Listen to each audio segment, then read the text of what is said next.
तो कल जो है एक बात कही मैंने, जैसे संख्या की विवक्षा विवक्षा की बात समझ में आ गई? हाँ जी। कहने की इच्छा। कहने की इच्छा, प्रधान रूप से कहने की इच्छा। हाँ, ये विवक्षा है। और जब प्रधान रूप से नहीं कहना चाहते तो गौण रूप से कहेंगे, हैं? तो वो अविवक्षा हो जाएगी। प्रातिपदिक के अंदर ही जाति, व्यक्ति, लिंग, संख्या, कारक सब रहते हैं। लिंग बोधक प्रत्यय प्रातिपदिक के अंदर विद्यमान जो लिंग अर्थ है उसको प्रकट कर देता है। और कारक और संख्या बोधक प्रत्यय, जैसे हम बोलते हैं ना रामम, ग्रामम, तो ये जो ग्रामम शब्द है, ग्राम प्रातिपदिक है, ये ग्रामत्व जाति को कह रहा है।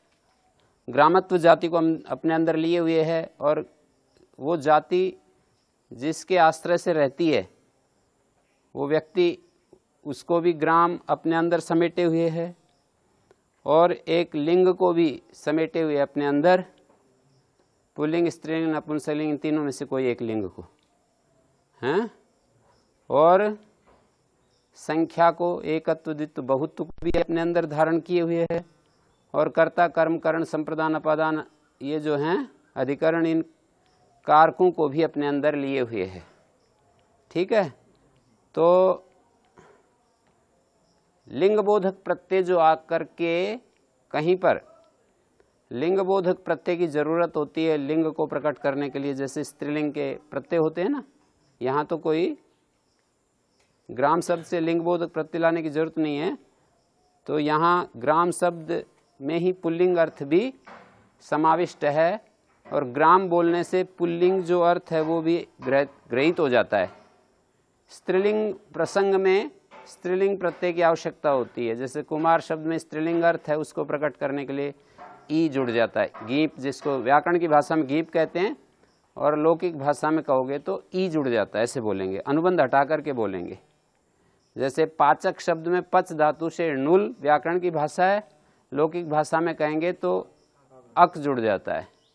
उसका जो अंतिम जो फिनिशिंग रूप है ना, फाइनल जो रूप है, तो उसको बताते हैं लौकिक भाषा में कहेंगे तो। प्रत्ययों के साथ जो अनुबंध लगे हुए हैं वो केवल शास्त्रीय कार्य के निर्वाह के लिए हैं।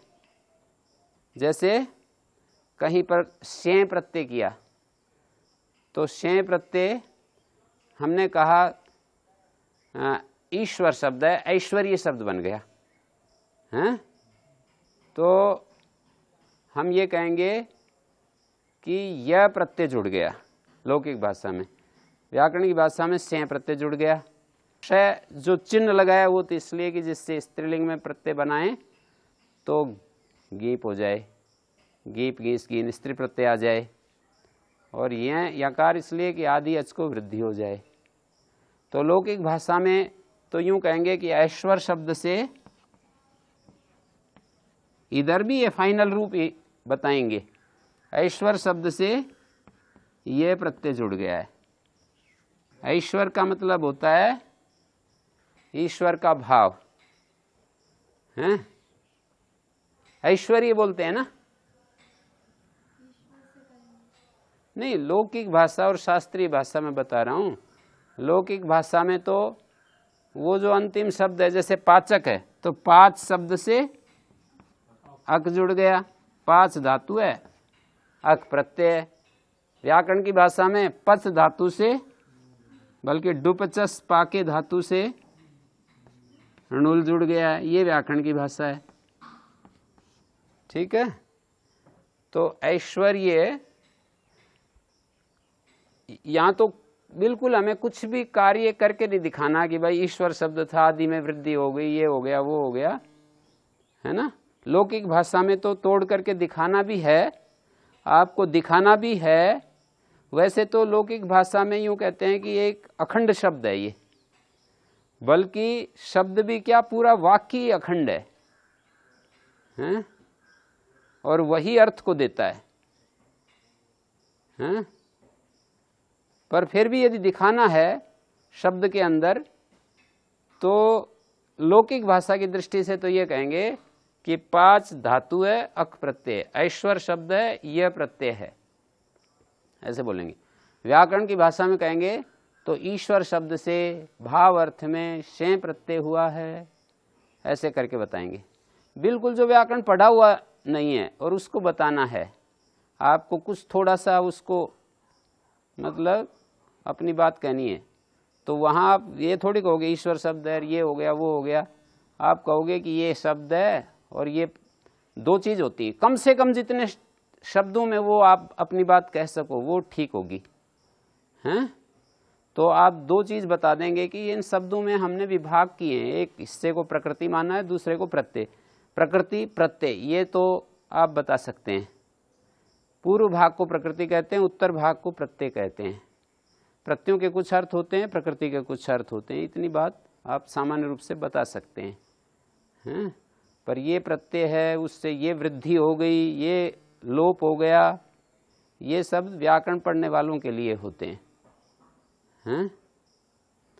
तो यहाँ पर ग्राम शब्द के अंदर जाति रूप अर्थ ग्रामत्व जाति, और ग्रामत्व जाति जिसके अंदर रहती है वो व्यक्ति, और लिंग, लिंग भी इसके अंदर है, पुल्लिंग है जैसे। और इसके अंदर क्या क्या है? संख्या और कारक। जहाँ लिंग बोधक प्रत्यय नहीं आता है तो वो प्रातिपदिक ही उस लिंग को कह देता है, ठीक है? लिंग उसके अंदर ही है, उसको प्रकट करने के लिए हमारे को कोई अतिरिक्त प्रयत्न नहीं करना पड़ता। जैसे ग्राम शब्द बोलने से जाति रूप अर्थ को कहने के लिए अतिरिक्त प्रयत्न नहीं करना पड़ता है, और व्यक्ति रूप अर्थ को कहने के लिए भी अतिरिक्त प्रयत्न नहीं करना पड़ता। ऐसे ही लिंग जब इसके साथ अभिन्न रहता है, लिंग जब अलग से लिंग बोधक प्रत्यय जब नहीं लाया जाता, तो वो प्रातिपदिक जैसे जाति को कहता है ऐसे लिंग को भी कहता है, जैसे व्यक्ति को कहता है लिंग को भी कहता है। पर संख्या और कारक को कहने के लिए प्रत्यय लाना ही पड़ता है, उसकी अभिव्यक्ति बिना प्रत्यय के नहीं होती। केवल ग्राम शब्द का उच्चारण करने से आप संख्या और कारक को प्रकट नहीं कर सकते हो। संख्या और कारक अनभिव्यक्त रहेगा, हैं? अनमैनिफेस्ट रहेगा ये। जैसे स्वामी शंकर के अनुसार ब्रह्म में ही सब कुछ है, प्रकृति के साथ उसका जो संबंध है,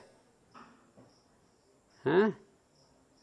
ब्रह्म में ही प्रकृति है, पर ब्रह्म में विद्यमान प्रकृति को अभिव्यक्ति देने के लिए प्रकृति के अंदर एक प्रकार की क्रियाशीलता की जरूरत होती है, हैं? उसके गुणों के अंदर विक्षोभ की आवश्यकता है।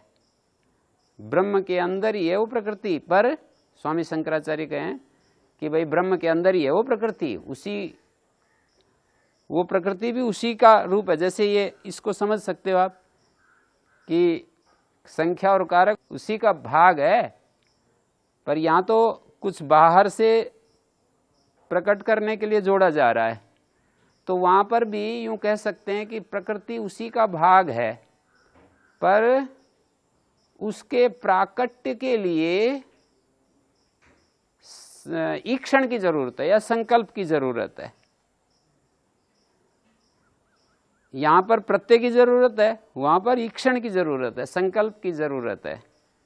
ब्रह्म के अंदर एक संकल्प उठता है कि मैं बहुत हो जाऊं, हैं? तो उस संकल्प से वो बहुत हो जाता है, एक जो है बहु हो जाता है। किससे होता है वो बहुरूप? संकल्प से, इच्छा से, वो ईक्षण से। इच्छा थोड़ा हमारे लौकिक जनों के लिए होता है कि अप्राप्त की प्राप्ति जिसके द्वारा होती है उसको इच्छा कहते हैं। जो चीज़ हमें अप्राप्त है और उसको प्राप्त करना चाहते हैं उसको हम इच्छा कहते हैं। ब्रह्म के लिए कुछ भी अप्राप्त नहीं है, तो उसके अंदर जो ये एक नित्य संकल्प जागृत होता है ना, स्वभावतः एक नित्य संकल्प जागृत होता है उसके अंदर, तो उस संकल्प को ही उन्होंने शास्त्रीय भाषा में ईक्षण शब्द से कहा, एको हम बहुश्याम। गुरुजी लिंग बिना प्रत्यय के भी पता चल जाती है, मतलब लिंगवाचक प्रत्यय ना आया हो तब भी। ग्राम शब्द है ना, जैसे लिंगवाचक प्रत्यय नहीं आया पर पुल्लिंग है। वृक्ष शब्द है, जैसे वृक्षः, लिंगवाचक प्रत्यय नहीं आया पर पुल्लिंग का बोध हो रहा है। ऐसा ही उसका शक्ति है, शब्द की शक्ति है। जैसे जाति रूप अर्थ को प्रकट करने के लिए कुछ अतिरिक्त प्रयत्न नहीं करना पड़ता, व्यक्ति को बताने के लिए अतिरिक्त प्रयत्न नहीं करना पड़ता, और पुल्लिंग को और नपुंसक लिंग को बताने के लिए भी अतिरिक्त प्रयत्न नहीं करना पड़ता है, पर स्त्रीलिंग को बताने के लिए अतिरिक्त प्रयत्न करना पड़ता है। ऐसी स्वाभाविक ऐसी प्रक्रिया है। पुल्लिंग और नपुंसक लिंग को कहने के लिए ग्राम शब्द के साथ कोई और प्रत्यय, अतिरिक्त प्रत्यय जोड़ने की जरूरत नहीं पड़ती, पर स्त्रीलिंग को बाहर लाने के लिए, उस शब्द में निहित स्त्रीलिंग को बाहर लाने के लिए प्रत्यय का वहां पर योग आवश्यक है। गुरु जी ऐसा कह सकते हैं प्रधान रूप से पुल्लिंग में है और स्त्रीलिंग गुण है। हाँ? प्रधान रूप से पुल्लिंग में है या क्या? इस जो ग्राम शब्द है। नहीं नहीं, ऐसी कोई बात नहीं है, वो तो मैंने बता दिया कि ऐसी इसकी शक्ति है। शक्ति मानी शब्द का सामर्थ्य है कि यहाँ बिना ही प्रत्यय के वो लिंग को प्रकट कर रहा है, नपुंसक लिंग में भी प्रकट कर रहा है, पर स्त्रीलिंग में उसके अंदर इतनी सामर्थ्य नहीं है कि स्त्रीलिंग को वो शब्द प्रकट कर सके। कई जगह करता है स्त्रीलिंग में भी, जैसे वाक शब्द है, अब यहाँ कोई प्रत्यय नहीं है, ये शब्द स्त्रीलिंग को प्रकट कर रहा है, यहाँ पर है इसकी शक्ति, सब जगह नहीं है पर। वाक स्त्रीलिंग। हाँ, उपानः शब्द है, जैसे उपानत, उपानत, इयम उपानत बोलेंगे, इयम वाक बोलेंगे। इयम सा परमेष्ठिनी वाक ब्रह्म संसिता, यया एव संसृजे घोरम तयेव शांतिरस्तु न। गुरुजी, फिर तो प्रत्येक शब्द में तीनों लिंग नहीं रहते हैं, कोई एक विशेष लिंग ही रह पाता है। किसी किसी शब्द में ज्यादातर दो, या किसी में तटम तटी के। किसी शब्द में तीनों लिंग रहते हैं, किसी में दो रहते हैं, किसी में एक ही रहता है। प्रत्येक शब्द में तीनों नहीं रह सकते। स्वभावतः उसमें ऐसा है। वृक्ष शब्द में तो पुल्लिंग ही रह रहा है।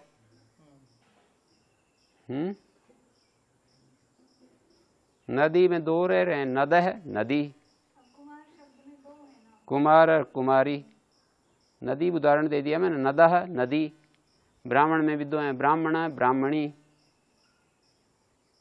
पुल्लिंग और स्त्रीलिंग रह रहा है, स्त्रीलिंग को बताने के लिए ई आ जाता है, और नहीं तो ब्राह्मण रहता ही है। ठीक है, नपुंसक में एक ही होता है, नपुंसक में एक ही होता है। नहीं, कुछ शब्द ऐसे होते हैं ना, नपुंसक लिंग है, जैसे फलम, तो ठीक है, फल शब्द के अंदर नपुंसक लिंग ऐसे ही रह रहा है जैसे वृक्ष के अंदर पुल्लिंग रह रहा है।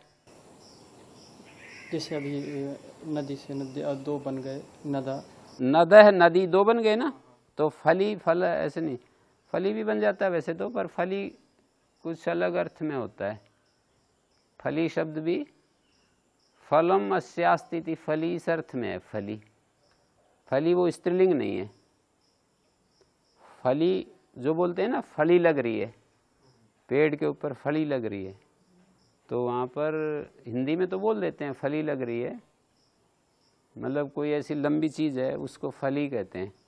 मतलब ये है कि नपुंसक लिंग भी ऐसे ही रहता है कहीं कहीं, जैसे पुल्लिंग रहता है, कुछ शब्दों में स्त्रीलिंग रहता है, कुछ में नपुंसक लिंग रहता है, कुछ में तीनों लिंग रहते हैं, कुछ में दो लिंग रहते हैं। तीनों का उदाहरण क्या हो सकता है? तटः तटी तटम, तटः ये पुल्लिंग है, तटी ये स्त्रीलिंग है, गीप आ गया उसको प्रकट करने के लिए, और तटम यहाँ नपुंसक लिंग है, कुछ इसमें इसको प्रकट करने के लिए कुछ नहीं आया। पुल्लिंग और नपुंसक लिंग को प्रकट करने के लिए कुछ अतिरिक्त प्रत्यय की जरूरत नहीं होती है। हाँ? फिर कैसे जाने कि यहाँ तो पुल्लिंग ही होगा, यहाँ नपुंसक लिंग ही होगा, या यहाँ दोनों होंगे? वो तो व्यवहार, लोक व्यवहार से उसका पता लगता है। लिंगम अशिष्यम लोकाश्रयत्वा लिंगस्य, ऐसे कहा है। भाष्यकार ने कि लिंग का कोई एक विधान के द्वारा ज्ञापन नहीं किया जा सकता। लिंग का शास्त्र के द्वारा शासन नहीं किया जा सकता है कि ये लिंग है, ये लिंग है। लोकाश्रित्वा लिंग से लिंग जो है लोक के अधीन होता है। हिंदी भाषा भाषियों को लिंग का बोध कोई व्याकरण से नहीं कराते हैं, अपने आप बोलते बोलते हो जाता है कि ये स्त्रीलिंग है, ये पुल्लिंग है, नपुंसक लिंग है। वाक्य में तुरंत पता लगता है, जो जन्म से जिनकी मातृभाषा बोली जाती है ना। नहीं तो जो मातृभाषा जिनकी हिंदी नहीं है ना, उनके लिए हिंदी की लिंग व्यवस्था काफी जटिल है। यहाँ पर प्रत्यय और वहाँ पर ब्रह्म का संकल्प दोनों बराबर ही लेंगे। हाँ, समझाने के लिए एक बात कही, जैसे स्वामी शंकर कहते हैं कि प्रकृति जो है ना उसी के अंदर समाहित है, हैं? पर जब ये संसार रूप धारण करता है ब्रह्म, तो इसमें उसका संकल्प निमित्त बन जाता है। यहाँ पर क्या निमित्त बनता है? प्रत्यय निमित्त बन जाता है उसको द्योतन करने के लिए। उपसर्गों के संदर्भ में भी वही बात है, क्रिया में ही सारे अर्थ हैं। उपसर्ग द्योतित कर देते हैं उस अर्थ को, हैं? उपसर्ग जो उस विशिष्ट अर्थ को प्रकट कर देते हैं। उपसर्गों के बारे में वही बात है। और लट लेट आदि जो काल के वाचक हैं या द्योतक हैं, उस तरह से कहेंगे कि जब धातु के ही साथ जुड़ा हुआ है क्रिया रूप अर्थ, तो लडादि उसको द्योतित कर देते हैं। और जब ये अर्थ होता है कि धातु से काल को कहने के लिए लडादि आते हैं, काल को बताने के लिए लडादि आते हैं, तो उस समय लट प्रत्यय काल का वाचक हो जाएगा, हैं?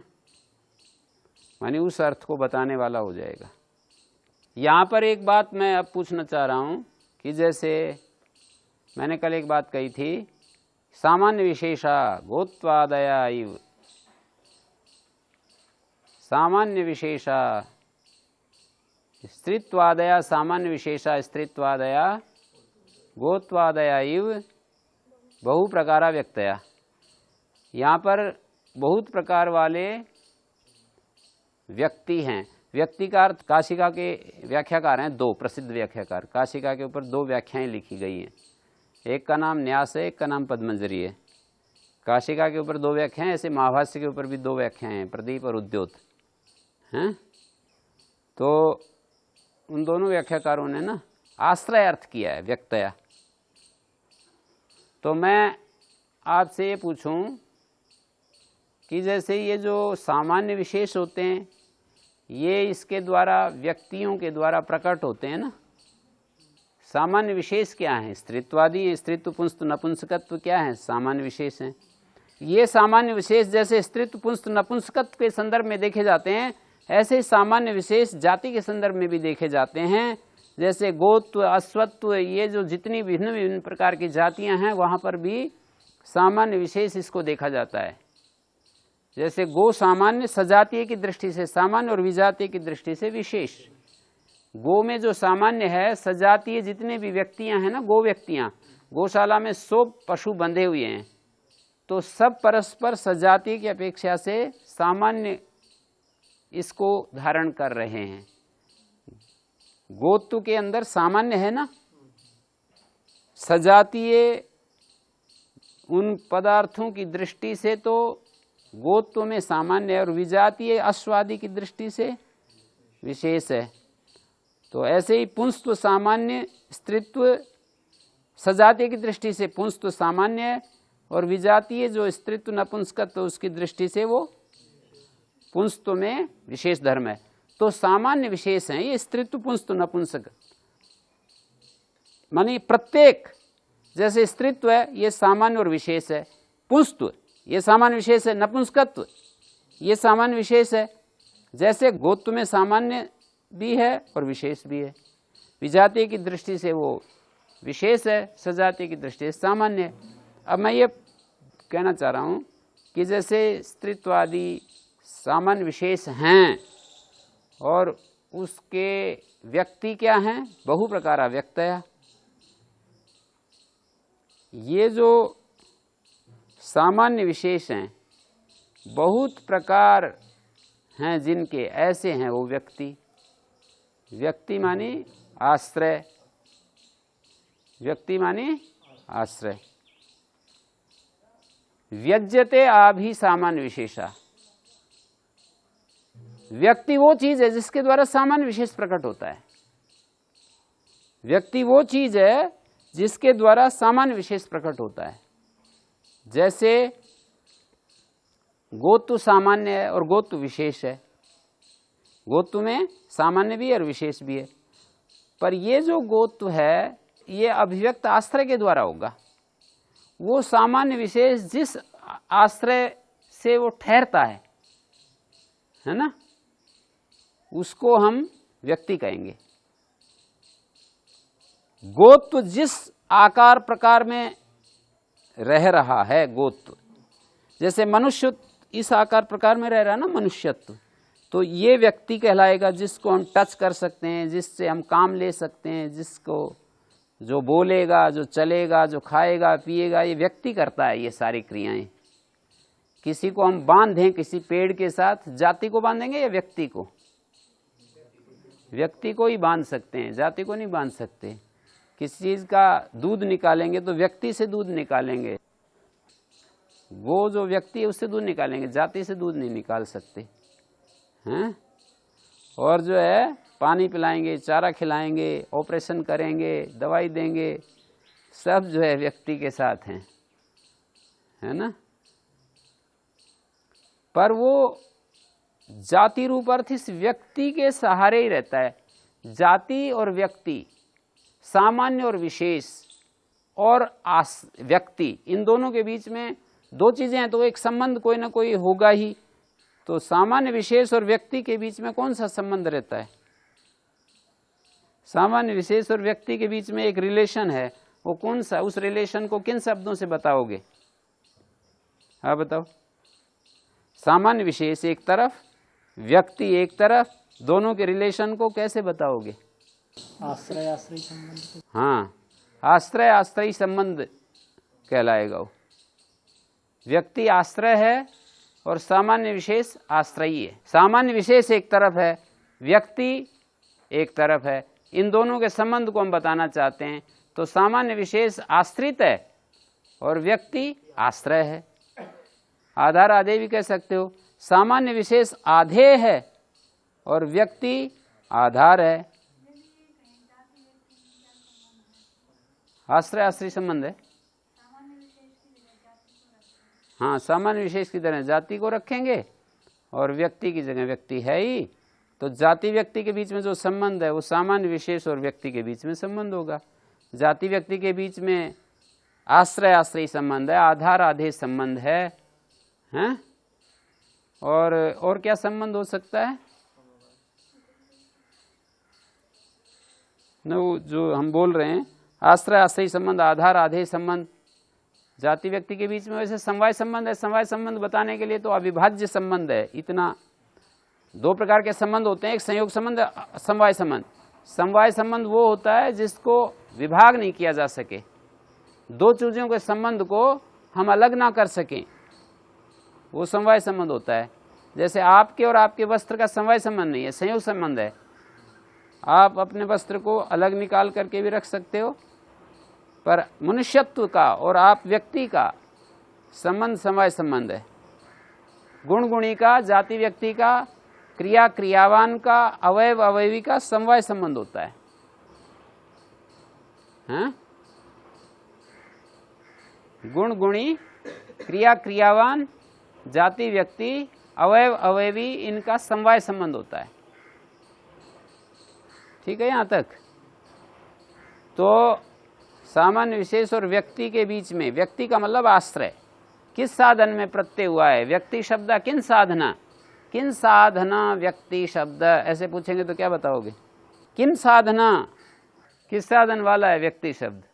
शब्द हाँ, कर्ण साधन वाला है। अधिकरण साधन कैसे? कल मैंने लिखवाया भी, लिख भी रखा है। व्यज्यते सामान्य विशेषा आभि इति व्यक्तयः, सामान्य विशेषा आभि। आ भी इसलिए बोला कि वो स्त्रीलिंग है ना। व्यक्तयः व्यज्यन्ते सामान्य विशेषा आभि इति व्यक्तयः। यदि हम यूं कहें व्यज्यन्ते सामान्य विशेषा यही, तो बतलाओ क्या शब्द डालोगे फिर। मैंने बोला आभि, तो फिर क्या बताओगे आभि के द्वारा, और मैं बताऊं यही, तो क्या बताओगे यही के द्वारा। व्यज्यन्ते सामान्य विशेषा यही, यही कहेंगे तो क्या लाओगे, उस यही शब्द की जगह तृतीयांत कोई शब्द बताओगे तब उत्तर आएगा। व्यज्यन्ते सामान्य विशेषा यही, यही का उत्तर देने के लिए जो शब्द आप रखोगे ना, यही, मैं पूछूंगा कई, फिर इसका उत्तर निकलेगा ना। व्यज्यन्ते सामान्य विशेषा यही, कई, व्यज्यन्ते सामान्य विशेषा आभि, प्रश्न करूंगा का भी, व्यज्यन्ते सामान्य विशेषा यही आश्रयई। व्यज्यन्ते तो प्रथम पुरुष का बहुवचन का रूप है कर्मवाच्य का। जैसे कर्तृवाच्य होता है तो व्यनक्ति व्यंगता व्यंजन्ति, कर्मवाच्य बोलेंगे तो व्यज्यते व्यज्येते व्यज्यन्ते, ऐसे रूप बोलेंगे। कर्मवाच्य व्यज्यते व्यज्येते व्यज्यन्ते, और कर्तृवाच्य व्यनक्ति व्यंगता व्यंजन्ति, पचति पचता पचन्ति, पच्यते पच्येते पच्यन्ते, ऐसे बोलते हैं। इसके बाद क्या व्यक्तया आगे। यदि व्यक्तया आश्रया, यदि आपने यही कह करके विग्रह करके दिखाया है तो व्यक्तया आश्रया, और आप यूं कह रहे हो व्यज्यन्ते सामान्य विशेषा आभि, हैं, तब आभि का भी क्या आएगा, व्यक्तयः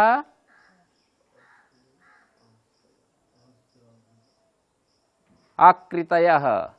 यहां आकृति शब्द वैसा है, आकृति का अर्थ जाति भी होता है, पर आकृति का मतलब वो जो आकार प्रकार है ना, उसको हम आकृति कहेंगे। आकृति का अर्थ जाति भी होता है और आकृति का अर्थ आकार भी होता है। जैसे ये मनुष्य का आकार है ना, शेप है, जो शेप है इसको भी आकृति कहते हैं, और आकृति का मतलब जाति भी होता है। तो कहाँ कौन सा है, विवेक का प्रयोग करना पड़ेगा। व्यज्यन्ते सामान्य विशेषा आभि आकृति भी, तः व्यक्तयः आकृतयः। समझ नहीं आ रहा विग्रह जो आप कर रहे हैं, वो विग्रह सीखने पड़ेंगे ना, मतलब अभी आते नहीं है वो, इसलिए जो कठिन थोड़ी होता है। जैसे हम यूं कहते हैं अस्य शब्द का, आस्य शब्द का हमने विग्रह किया था ना एक दिन। जैसे अस्यन्ते प्रक्षिप्यन्ते,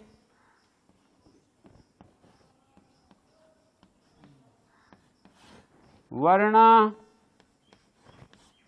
अनेन, संयुज्यन्ते संयुज्यन्ते मिथः, मिथा माने परस्पर, मिथो वर्णा यस्मिन्।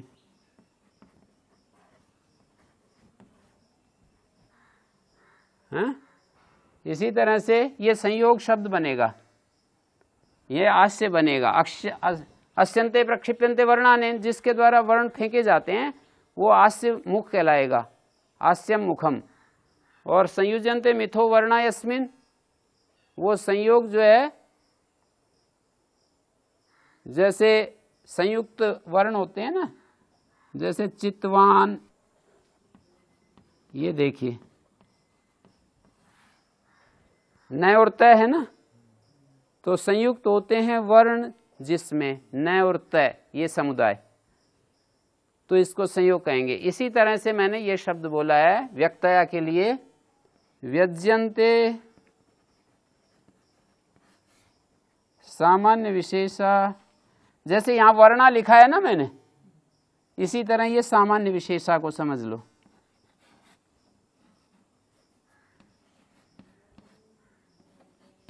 जैसे यहां भी वर्णा लिखा है, अस्यन्ते प्रक्षिप्यन्ते वर्णानेन, यहां पर वर्णा लिख दिया, यहां सामान्य विशेषा लिख रहा हूं, उसी टाइप का है प्रयोग।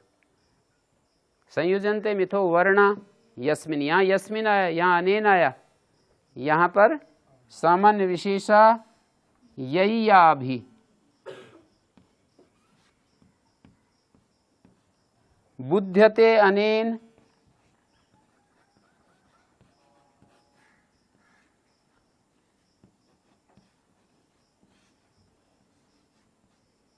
बुध्यते अनेन इति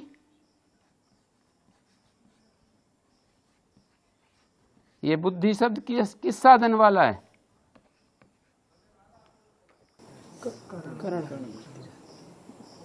बुद्धि जब करण साधन होगा ना तब इसका अर्थ मन होता है, और यदि बोधनम बुद्धि भाव साधन होगा तो क्या अर्थ होगा बुद्धि का? ज्ञान। हाँ, ज्ञानम। बुद्धि शब्द पुल्लिंग है। पुल्लिंग नहीं है, फिर भी मैंने इसको अनेन करके जानबूझ करके मैंने ये विग्रह दिखाया है। बुद्धि शब्द मनः को कह रहा है, इसलिए मैंने बुद्धि को ही कहेंगे तो अनया आ जाएगा। हाँ, बुध्यते अनया सा बुद्धि। यहाँ पर बुध्यते अनेन तत् बुद्धि, हाँ, मनः। वैसे जो है बुद्धि शब्द तो स्त्रीलिंग रहेगा अब भी, मनः को कहता हुआ भी। ऐसा नहीं कि ये शब्द का लिंग बदल गया, अर्थ मात्र जो है ना अलग मैंने दिखाया। बुध्यते अनेनिति बुद्धि मनः, बुध्यते अनया बुद्धि, बुध्यते अनेन बुद्धि। बुद्धते अनेन कहेंगे तो बुद्धि का मतलब मन, और इस शब्द का लिंग पूछेंगे तो स्त्रीलिंग, इयम बुद्धि, ऐसे ही बोलेंगे। बस ये केवल अनेन शब्द मैंने अलग से डाल दिया। व्यज्यन्ते सामान्य विशेषा आ भी, ऐसे बोला है। उपदेश शब्द जो है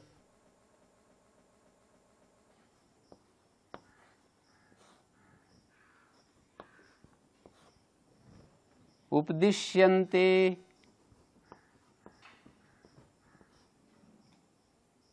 प्रकृति प्रत्यय अनेन या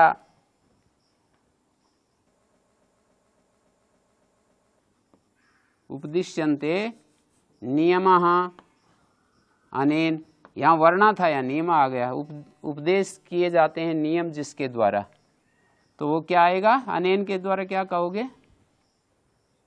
कहे जाते हैं नियम या प्रकृति प्रत्यय का विभाग पूर्वक कथन, क्या क्या आएगा? शास्त्र आएगा। हैं?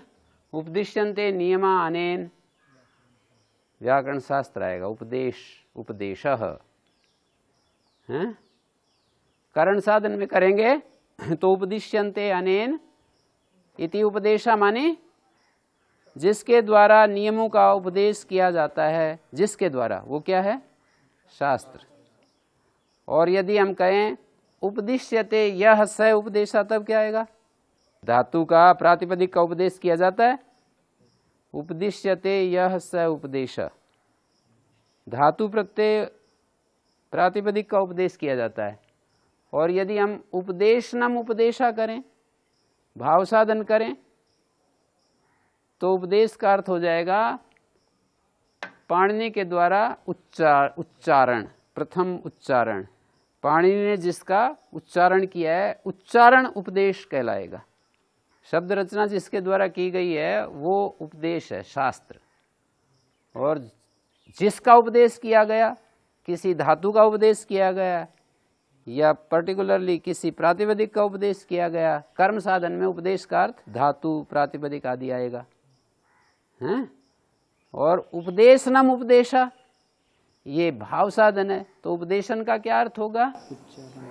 उच्चारण मात्र अर्थ होगा। तो ये जैसे साधन भेद से अर्थ कितना अलग अलग होता है। ये कुछ उदाहरण आप पकड़ लेंगे ना तो दूसरी जगह दिमाग अपने आप काम करने लगेगा। ये कुछ उदाहरण भी पकड़ में नहीं आते हैं तो दूसरी जगह काम नहीं करता है। हैं? नहीं तो एक अच्छी तरह से फिट बैठ गया दिमाग में तो उसी तरह से फिर दूसरी जगह दिमाग काम करने लगता है। जो व्यक्ति को मान लेते हैं कि व्यक्ति आ रहा है, व्यज्यते अनेनिति, व्यज्यते अनया सा व्यक्ति, जिसके द्वारा कुछ प्रकट होता है तो उसका जो आकार प्रकार प्रकट होता है ना, इसलिए उसको व्यक्ति कहते हैं। व्यक्ति का मतलब जिसके द्वारा आकार प्रकार प्रकट हो। सामान्य विशेष और व्यक्ति के बीच में एक संबंध है, उस संबंध को कहते हैं आश्रय आश्रयी संबंध। सामान्य विशेष जो हैं वो आश्रित हैं और व्यक्ति आश्रय। जो गौशाला में बंधी हुई गाय है ना, वो व्यक्ति है और उसके अंदर सामान्य विशेष रहते हैं। गाय आश्रय है और ये आश्रित हैं, सामान्य विशेष। सामान्य धर्म उस गाय के अंदर रहता है ना, जैसे जाति व्यक्ति के अंदर रहती है, ऐसे समझ लीजिए। तो अब एक बात तो समझ में आ गई होगी, ज्यादा नहीं तो, कि प्रातिपदिक के अंदर सारी चीजें रहती हैं, पांचों चीजें रहती हैं, पर ये जो कारक और जो वचन है ये बिना प्रत्यय के प्रकट नहीं होता है। लिंग के बारे में, जाति के बारे में, व्यक्ति के बारे में, जाति व्यक्ति के लिए भी किसी अन्य अतिरिक्त उसको प्रकट करने के लिए अतिरिक्त किसी प्रयास की जरूरत नहीं होती है, अतिरिक्त प्रत्यय जोड़ा जाए ऐसी जरूरत नहीं होती है। सीधा शब्द ही जाति व्यक्ति को कह देता है। जैसे वृक्ष बोला तो जाति वृक्षत्व को, और वो जो आकार प्रकार जिसको हम जाकर के ऊपर चढ़ते हैं, फल तोड़ते हैं, जिसके ऊपर फल लगते हैं, जिसको आंखों से देखते हैं, वो तो व्यक्ति है। जाति को नहीं देखते हैं, देखते हैं व्यक्ति को। पर फिर भी एक ऐसी चीज हमारी बुद्धि में आती है, बुद्धि जो ये जो जाति रूप जो अर्थ है वो बुद्धि धर्म है, हैं? और व्यवहार ये जो धर्म है वो व्यक्ति है। जाति रूप जो अर्थ है वो हमारी बुद्धि में समझ में आता है कि ये इसको कह रहा है, ठीक है ना। और जो व्यवहार में आती है वो व्यक्ति होती है। आप जाति के ऊपर फल नहीं देख रहे हैं, व्यक्ति के ऊपर फलों को देख रहे हैं। पर आपको एक जगह बता दिया, देखो एक बड़ा अच्छा मैं आपको उदाहरण देता हूं। जैसे यहां बता दिया इसको, छोटे बच्चे को यहां बता दिया कि ये वृक्ष है, 2-4 बार समझा दिया, उसके दिमाग में बैठ गया कि इसको वृक्ष कहते हैं।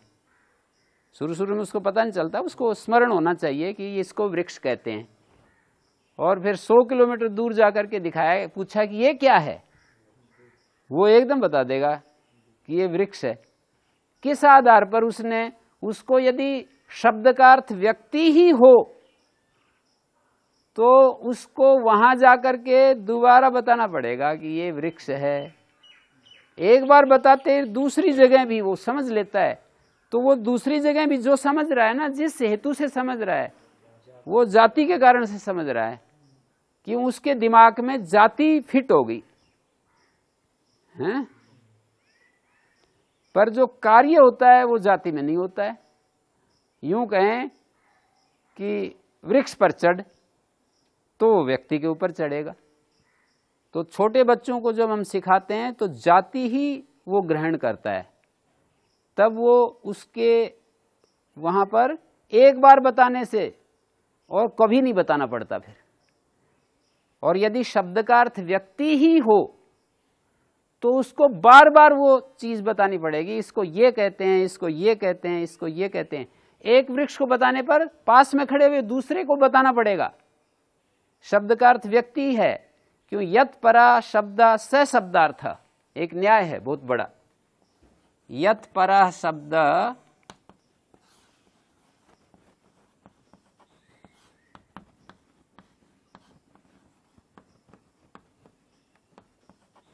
इस वाक्य में कहीं मैंने गलती की है बताना, इस पूरे में कहीं कोई विसर्ग की गलती, कोई और कुछ गलती। स के आगे पूछ रहा था कि विसर्ग आएंगे या नहीं आएंगे, हैं? हैं? क्या? एतत् तदो सुलोपो करना समासे हली, सु का लोप हो जाता है, स शब्द के आगे हल आए तो लोप हो जाता है। हैं? तो यत परा शब्द से शब्दार्था, शब्द जिसको कहता है वही शब्द का अर्थ होता है। यदि व्यक्ति को कहे तो शब्द का अर्थ व्यक्ति ही होगा, और जाति को कहेगा तो शब्द का अर्थ जाति ही होगा। तो जैसे मैंने कहा कि इसको वृक्ष कहते हैं, फिर बच्चे को दूसरा पास में एक वृक्ष खड़ा था, उसको फिर बताना पड़ेगा। यदि व्यक्ति ही शब्द का अर्थ है तो दूसरे पेड़ को फिर वृक्ष बताना पड़ेगा कि ये भी वृक्ष है, फिर तीसरे को बताना पड़ेगा, चौथे को, सारी जिंदगी बताने पड़ेंगे। ये व्यक्ति लेने से बार बार कैसे बताना पड़ेगा, ये बात समझ में नहीं आ रही है। जाति लेने व्यक्ति का मतलब वो चीज, अब वो चीज ये तो दूसरी चीज हो गई, वो चीज थोड़ी है। अब आप कहते हो वही है, वही है कहते तो जाति हो गई। जैसे हमने कहा ये वृक्ष है, फिर दूसरे पेड़ के पास पहुंचे, बच्चे को बताने लगे ये वृक्ष है, फिर तीसरे को वृक्ष है। यदि शब्द व्यक्ति को ही कहता है, व्यक्ति को कह दिया शब्द ने व्यक्ति को कह दिया, तो यत् परा शब्द स शब्दार्थ, जिसको उद्दिष्ट करके शब्द बोला गया वही शब्द का अर्थ है। व्यक्ति को उद्दिष्ट करके शब्द बोला तो व्यक्ति को कहकर खत्म। व्यक्ति को कैसे कहेगा गुरु जी, अगर अकेले व्यक्ति को कहना चाहें? नहीं, यदि लगा रहा हूं मैं, तो यदि शब्द का अर्थ व्यक्ति हो तो फिर पुनः पुनः उपदेश करना पड़ेगा हर उस व्यक्ति को बताने के लिए। ऐसा वाक्य बोला मैंने। यदि ऐसा है तो पुनः पुनः करना पड़ेगा, लेकिन पुनः पुनः नहीं किया जाता। इसका अर्थ क्या निकला? शब्द जाति को कहता है, और जाति को कहता है तो एक बार कह दिया जाता है, बार बार नहीं कहना पड़ता है। जाति जैसे निराधार आप पानी नहीं ला सकते हो, उसके लिए कोई आधार चाहिए। जैसे मैं कहूँ पानी लाना भाई, तो आप कोई लोटे में लाओगे, बाल्टी में लाओगे, हाथ में लाओगे, या मुख में भर के ही लाओगे, हाथी सूंड में भर के ही पानी लाएगा। तो जैसे निराधार जल या निराधार अग्नि नहीं लाई जा सकती, जैसे मैं कहूँ थोड़ी आग लाना, तो आप कुछ वो लाओगे ना, कोई पात्र में रख करके लाओगे, आधार बन होना चाहिए, वैसे नहीं आएगी। तो इसी तरह से जाति के लिए कोई आधार चाहिए, बिना आधार के जाति नहीं रहती है। तो जाति का आधार जो है उसी को व्यक्ति कहते हैं। शब्द जो होता है जाति को कहता है, व्यक्ति को कहता है, लिंग को कहता है, संख्या को कहता है, कारक को कहता है। पर मैं एक बात पर बार बार जोर दे रहा हूं, संख्या कारक को कहने के लिए विभक्ति लानी पड़ती है। सुओजस समोट षष्ठाभ्याम 21 प्रत्यय जोड़ने पड़ते हैं। संख्या, ये जो 21 प्रत्यय हैं, इनका जो अर्थ है संख्या और कारक है। ऐसे ही तिप्तस जी जो हैं, इनका अर्थ पूछे तो संख्या और कारक है। सुपाम कर्मादयोप्यर्थ संख्या चैव तथा तिंगाम। सुप और तिंगों के संख्या और कारक अर्थ होता है। सुप और जो तिंग प्रत्यय होते हैं उनका क्या क्या अर्थ होता है पूछे तो? कारक और संख्या। कर्ता कर्म करण आदि तिंगों के अर्थ कर्ता कर्म दो ही होते हैं, और सुपों के अर्थ कर्ता कर्म करण संप्रदान अपादान अधिकरण होता है, और संख्या का मतलब एकत्व द्वित्व बहुत्व होता है। जैसे एक राम शब्द है, राम शब्द से एकत्व द्वित्व बहुत सब कुछ है, सारे कारक हैं, पर जो प्रत्यय लोगों, जैसे अम औट सस अम जोड़ा, तब इससे कर्मत्व और एकत्व प्रकट हुआ। राम शब्द के अंदर रहने वाला जो कर्मत्व और एकत्व था, इस अम के द्वारा प्रकट हुआ। नहीं तो राम के अंदर तो सारे ही हैं, सारी चीजें हैं, प्रकट हुए बिना। जैसे हमारे आत्मा में सारी चीजें हैं, स्वामी जी कहते रहते हैं कि भाई हमारी आत्मा में सारी शक्तियां हैं, प्रकट करने के लिए हमारे को संघर्ष करना पड़ता है, तपस्या करनी पड़ती है। सारा ज्ञान है, ऐसे तो हमारे मन में प्रकट करने के लिए बड़ा उत्साह में रहना पड़ता है, उदास नहीं होना पड़ता। मन को तेज उसमें रखना पड़ता है, मन्यु धारण करना पड़ता है, मन्यु रसी मन्युमयी देही करना पड़ता है प्रकट करने के लिए। बिना उसके वो प्रकट नहीं होता है। विषाद और निराशा में यदि चले जाते हैं तो जो है वो प्रकट नहीं होता है, वहीं पड़ा रहता है। अनंत जन्मों तक भी हमारी आत्मा में जो ज्ञान है ना, वो ज्ञान पड़ा रहता है। अनंत जन्म धारण करते रहेंगे तो भी वो प्रकट नहीं होगा। उसके लिए तपस्या करनी पड़ती है, उसके लिए श्रवण करना पड़ता है, मनन करना पड़ता है, निधिध्यासन करना पड़ता है, हैं? तब प्रकट हो जाता है वही। इसको कोई यूं कहे कि बाहर से आ जाता है प्रकट नहीं होता है, ये एक देखने की शैली है, हैं? इस सत्य को देखने की एक शैली ये है कि भाई उपदेश सुन के, पुस्तक पढ़कर और ये करके वो करके बाहर से वो ज्ञान आ गया है, पहले नहीं था अब आ गया है। ठीक है,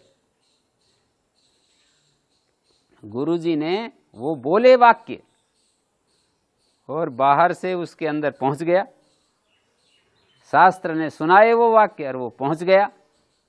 एक देखने की ये शैली है। एक शैली ये है कि वो ज्ञान, वो सारी चीजें उसके अंदर ही हैं, वो जो गुरुजी ने बोला है प्रकट किया है, शास्त्र ने कुछ बात कही है प्रकट किया है। जैसे पेड़, वट वृक्ष का जो पेड़ था ना, उसके अंदर ही सारी चीजें हैं, उस बीज के अंदर, बीज के अंदर ही सारा वृक्ष समाया हुआ है। लेकिन धरती ने, सूरज के प्रकाश ने, पानी ने, खाद ने उस बीज को प्रकट कर दिया। यदि धरती और खाद, सूरज का प्रकाश, ये सारी चीज ना होती तो बीज जो है यहां पर रखा रहो, इसमें कमरे के अंदर, हैं? सारी जिंदगी भी रखे रहोगे ना, तो उसके अंदर कोई अंकुर नहीं उठेगा, मतलब उसमें से कोई कुछ प्रकट नहीं होगा, वो वैसे का वैसे रहेगा। तो ये इसके इन उदाहरणों से हम ये समझ सकते हैं कि ये जो प्रत्यय हैं ये प्रकट करने का क्या अभिप्राय है। गुरु का उपदेश, शास्त्र वचन, श्रवण, मनन, निधिध्यासन, ये सारे जो है हमारे अंदर निहित ज्ञान को प्रकट करते हैं, ऐसा एक दृष्टि है।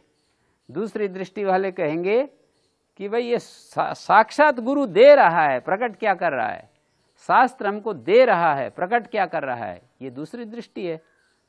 अब आपको कौन सी दृष्टि उपयुक्त लगती है, आप बताओ।